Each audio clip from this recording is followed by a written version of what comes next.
Usually when you and I sit down to talk about government intelligence agencies, we are talking about what they are hiding. Right, yeah, exactly. We were talking about redacted documents, black bars over text leaks, whistleblowers. The narrative is almost always about secrecy. Well, I mean, that is the nature of the beast, right? Yeah. Intelligence is, by definition, information that someone else absolutely does not want you to have. The default setting for these agencies is silence. Exactly. But today, for this deep dive, we are looking at something that it almost feels like a glitch in that matrix. It really does. We are looking at a GitHub repository. It is public, it is entirely open source, and it was uploaded intentionally by the Australian Signals Directorate, specifically their Australian Cybersecurity Centre, or ACSC. And for those of you listening, this isn't just a basic PDF on how to set a strong password or something. This is a massive piece of industrial-grade software. It's called Azul. Right. And here's the detail that really caught my eye immediately when we started looking at the sources. We aren't looking at version 1.0 here. We aren't looking at a beta test. The documentation explicitly states this is version 9.0.0. Yeah, that number carries a tremendous amount of weight. It's huge. In software development, version 1 is essentially an experiment. It's a proof of concept. But version 9 is a tank. Right. It strongly implies that this system has been running, evolving, and actively processing critical nation-state data behind closed doors for probably a decade before they ever decided to hand the keys over to the public. And that right there, that is the mission for this deep dive. We need to look past just the raw code and really understand the philosophy here. Absolutely. We are looking at a tool that is designed to manage, and I'm quoting the source material here, hundreds of millions of samples of malware. Which is just a staggering volume of malicious data. It is. And our goal today is to figure out why a spy agency built this thing, how it completely changes the game for defenders, and frankly, whether this is something the rest of the cybersecurity world should be adopting. It's a very rare look into the architectural mind of a nation-state cyber team. Because it's not just about the lines of code. It is about how they manage and organize pure chaos at a massive, massive scale. Organizing chaos, that is a great way to put it. So let's open the hood a bit. What actually is Azul? Because the documentation throws a few different definitions at us right out of the gate. It does, yeah. It describes itself essentially as a three-part system working in unison. First, it is a malware repository. Second, it is an analytical engine. And third, and perhaps most importantly, it is a clustering suite. Okay, let's break those down, because repository sounds a bit like a glorified Dropbox folder. But I'm guessing when you are dealing with government-scale threats, a simple folder doesn't exactly cut it. Not even close, no. This is where we have to talk about the fundamental difference between a standard file system and massive object storage. Think about it this way. If you have a folder on your laptop with 10,000 high-resolution photos, your computer starts to wheeze and lag when you try to open it right. Yeah, the little spinning wheel of death. Exactly. Now imagine hundreds of millions of malicious files. A standard database would just instantly collapse under its own weight. It couldn't handle the indexing. So Azul is built for pure volume. It is built for what the documentation calls scalability. But it is also about the state of that data. In a normal archive, you put a file in and it just sits there. It is static. Dead storage, basically. Right. But Azul's second component, the analytical engine, means the data is active. It is constantly being poked and prodded and analyzed even while it sits in storage. And that leads into the third part, which I actually found to be the most fascinating piece, the clustering suite. Yeah, that's the real magic. To the layperson, you hear clustering and it sounds like sorting laundry. Dark's over here, light's over there. But in the context of cyber warfare, what are we actually clustering? We are tracking lineage. We are essentially tracking digital DNA. You see, in the wild malware, authors are fundamentally lazy, but they're also very tricky. How so? Well, they might write one really effective piece of ransomware, but they know antivirus will catch it. So they use a packer or a specialized obfuscation tool to scramble the outer layer of the code every single time they send it out. So the file looks completely different to a standard defense system. Right. The digital fingerprint, what we call the hash, is completely unique for every single victim. Got it. So to a basic scanner, those look like 10,000 completely different isolated files. Exactly. But underneath that scrambled outer shell, the core logic, that DNA we talked about, is identical. Yeah. Azul's clustering suite is specifically designed to strip away all that noise. It looks at the underlying code structure and says, wait a minute. These 10,000 files are all cousins. Precisely. They are the exact same family, just wearing different masks. It's like the difference between identifying a suspect by their disguise versus identifying them by their dental records. The disguise changes constantly, but the records don't. That is a very apt comparison. And the documentation really emphasizes long-term correlation. That is the absolute key phrase here. Right, because most commercial tools are just focused on the now. Exactly. And antivirus asks, is this file safe to open right now on this specific computer? Azul is asking a completely different question. It's asking, how does this file relate to a broader campaign we saw 3 years ago halfway across the world? Yes. It is mapping the entire battlefield over time rather than just guarding one single door. Which naturally brings us to the why. Why did the Australian government feel the need to build this custom beast in-house? I mean, why not just buy a giant enterprise license for VirusTotal or use the tools that were already sitting on the commercial market? The source material gives us some very specific and frankly quite painful metrics about the state of manual analysis. It paints a picture of a massive operational bottleneck. I saw those numbers in the docs. They were absolutely brutal. Let's walk the listener through them because it really highlights the pain these engineers were dealing with.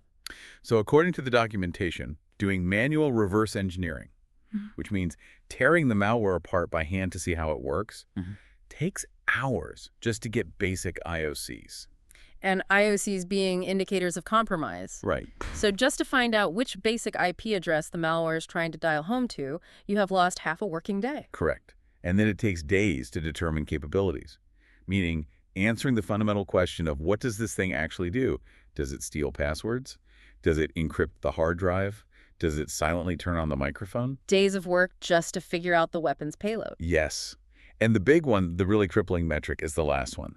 To get an in-depth understanding of a full malware family. It takes months. Months. Entire seasons pass while analysts are trying to map out one family. That is simply incompatible with the speed of modern cyber threats. Completely incompatible. If a brand new ransomware gang pops up on a Monday and you go tell your boss, hey, I will have a full comprehensive report for you in 12 weeks, you might as well just pack your desk right then. The adversary operates in minutes. The defense was operating in months. That asymmetry is fatal in cyber warfare. So Azul was explicitly created to solve that specific productivity gap. The goal, as stated right there in the GitHub README, is to reduce the need for manual reanalysis of similar samples. Yes, they wanted to stop reinventing the wheel every time a slightly modified file came through the door. And this is where the plugin system comes into play. I really want to dig into this because when you hear plugin, you think of something you add to your web browser to block ads or check your grammar. But here it seems to be the very foundation of the workflow. It is. Think of a plugin in the Azul ecosystem as codified knowledge. Let's say you are a highly experienced senior reverse engineer. You notice over time that a specific threat group always hides their configuration file inside a fake image header. Okay, so a clever little hiding spot that a junior analyst might miss.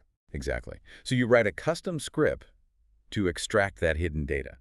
In the old world, you would just run that script manually every time you saw a suspicious file. In Azul, you turn that script into a plugin. You upload it directly to the system. Right, and now every single file that ever enters the system from that day forward is automatically checked against your custom logic. You have effectively automated your own unique expertise. So the brand new junior analyst who just started their job tomorrow morning doesn't actually need to know how to extract that specific configuration file. The system just hands the data to them automatically. Precisely. It radically raises the floor of capability for the entire intelligence team.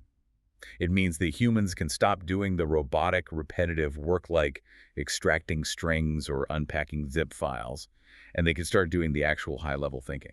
But there is a second, much more powerful implication of this plugin architecture that the sources point out. Yes, there is. I think I know where you were going with this, the time travel feature. The continuous update loop. This, to me, is the absolute killer app of Azul.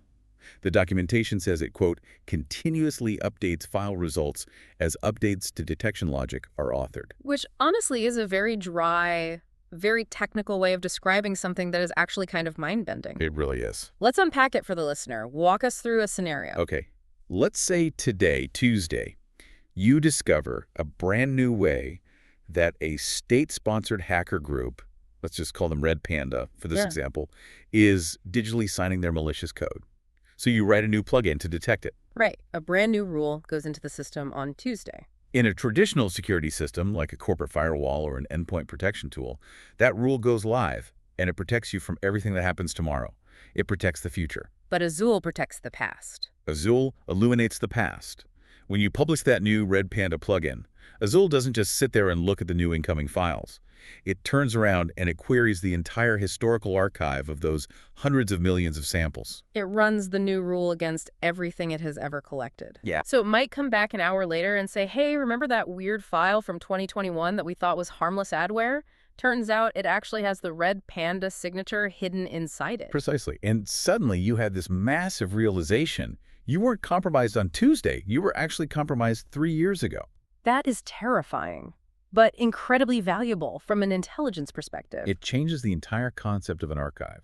It turns it from a dead graveyard of old files into a living laboratory that never turns off the lights. It perfectly tackles the concept of dwell time. We know that these advanced attackers can sit quietly inside corporate networks for months or even years before they finally pull the trigger. Yes.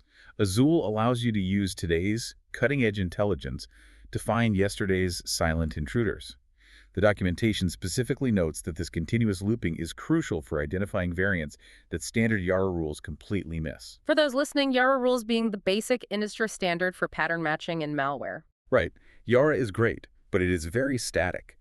Azul's approach implies a dynamic, ongoing relationship with the data. It recognizes that our understanding of a threat is always evolving, so our analysis of old files needs to evolve right along with it. Now, I need to play devil's advocate here for a second. Yeah. Because I can hear some of our listeners, maybe an IT manager at a medium-sized logistics company, listening to this and thinking, wow, this sounds amazing.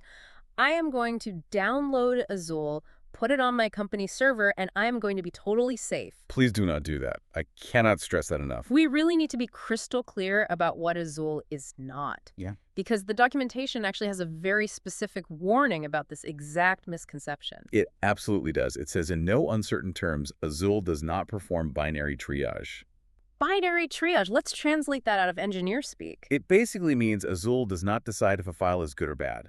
It is not an antivirus program. It is never going to pop up a friendly little notification on your desktop saying threat blocked, you are safe. So if I just throw a random file into Azul, it doesn't give me a green light or a red light? No, not at all.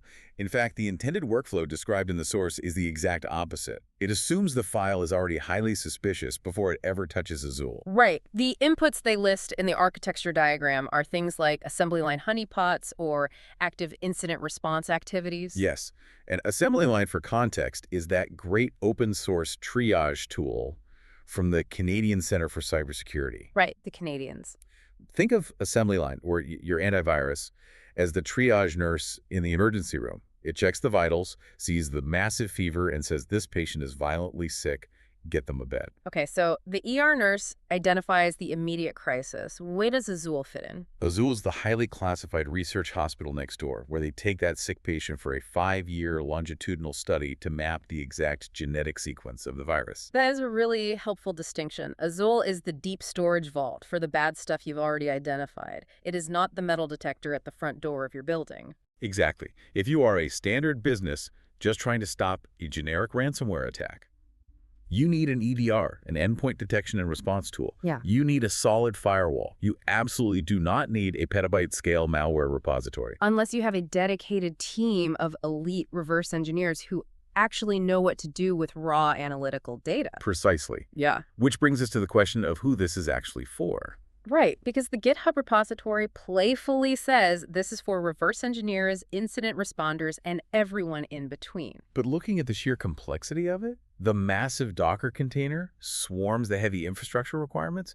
This is really a tool built for the heavyweights. It is for other national certs. It is for major global financial institutions that have their own internal cyber intelligence teams, defense contractors. Right. It is for organizations that need to fundamentally understand the anatomy of their enemy, not just block a random phishing email. Speaking of the GitHub repository, let's pivot and talk about the open source aspect of this release, because it is hosted right out there in the open under the official Australian Cybersecurity Center account. And they chose to release it under the MIT license.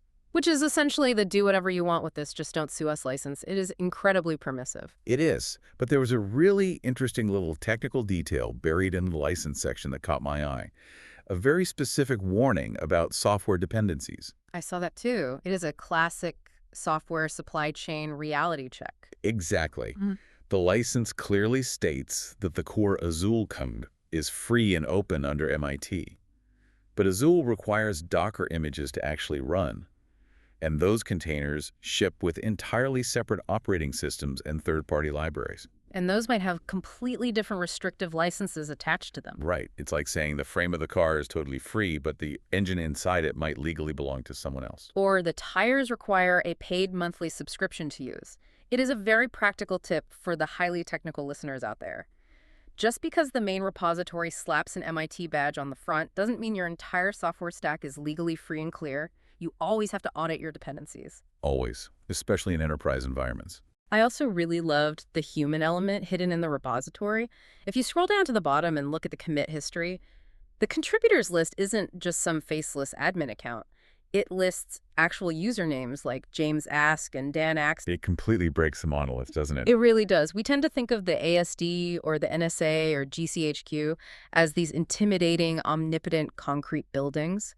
But ultimately, tools like Azul were written by regular guys named James and Dan. Probably fueled by way too much terrible office coffee and a deep, deep hatred of manual data entry. Undoubtedly. It humanizes the whole project. These are just smart people who had a massive operational problem, way too much malware and nowhere near enough time, and they built a brilliant automated solution, and now they are sharing their homework with the rest of the class. However, and this is a massive however for anyone rushing to hit download, James and Dan are not your personal IT tech support. No, they are not. The disclaimer in the documentation is bolded for a reason. Support is explicitly provided on a best effort basis only. There is absolutely zero guaranteed response time if you open an issue. And more importantly, the source explicitly states the Azul team cannot provide cyber incident advice. That is such a crucial distinction to make. If your corporate server is suddenly locked encrypted and you have a glowing red ransom note on your screen, do not go open a GitHub issue on the Azul repository asking for help. Please do not do that. They clearly provide the actual emergency contact info right there in the README. You call 1300-CYBER1 or you visit cyber.gov.au.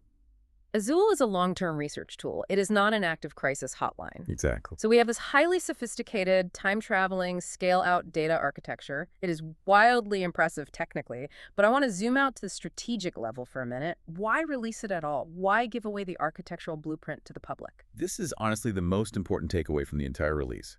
It is fundamentally about the concept of collective defense. I hope so. Think about it. If every major bank, every utility company, and every allied government agency builds their own totally proprietary secret malware database, we just end up with thousands of isolated silos. We are all, essentially speaking, different threat languages. Exactly. If my team says, hey, we just found this red panda malware and my database schema looks completely different from yours, seamlessly sharing that vital intelligence in real time is incredibly difficult. But if the ACSC can get the entire cybersecurity industry to standardize on the underlying structure of Azul, if we all agree to organize our chaos using the exact same framework, then global collaboration becomes native. It becomes frictionless. It is standardization used as a strategic weapon. It really is. It dramatically raises the baseline defense capability for everyone.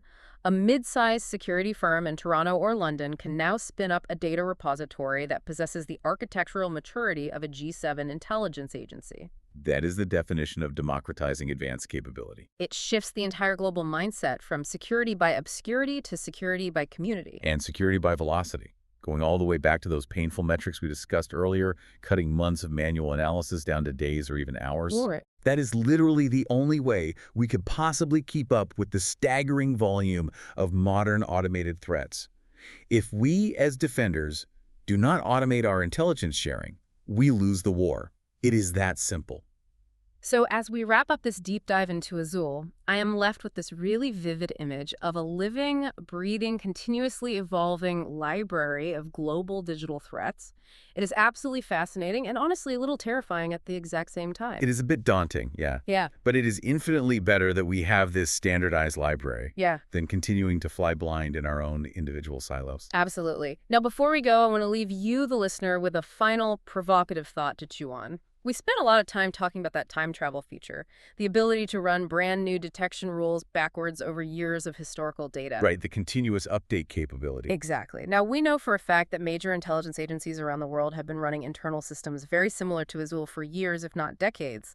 They have classified databases sitting in dark rooms filled with hundreds of millions of files. Yes, they definitely do. And we know that finally detecting an advanced hidden threat often just depends on someone eventually writing the perfect plugin or asking the system the right question. It's all about the query. So here's the question for you. If those global databases are currently full of millions and millions of deeply analyzed files, what massive, dormant, nation-state level cyber campaigns are sitting inside those archives right now, fully recorded, fully visible, but simply entirely unnoticed? That is the truly haunting reality of big data at this scale. The digital evidence is almost certainly already there in the system. The needle is already in the haystack. We just haven't figured out exactly what the needle looks like yet. All it takes is one clever analyst, maybe a James or a Dan sitting at a desk tomorrow morning to write the right plugin to finally reveal it. And when they finally hit run on that query, the history of cyber warfare gets completely rewritten. On that slightly ominous but incredibly exciting note, we are going to sign off for today. A huge thank you to the Australian Cybersecurity Centre for making this powerful tool open source.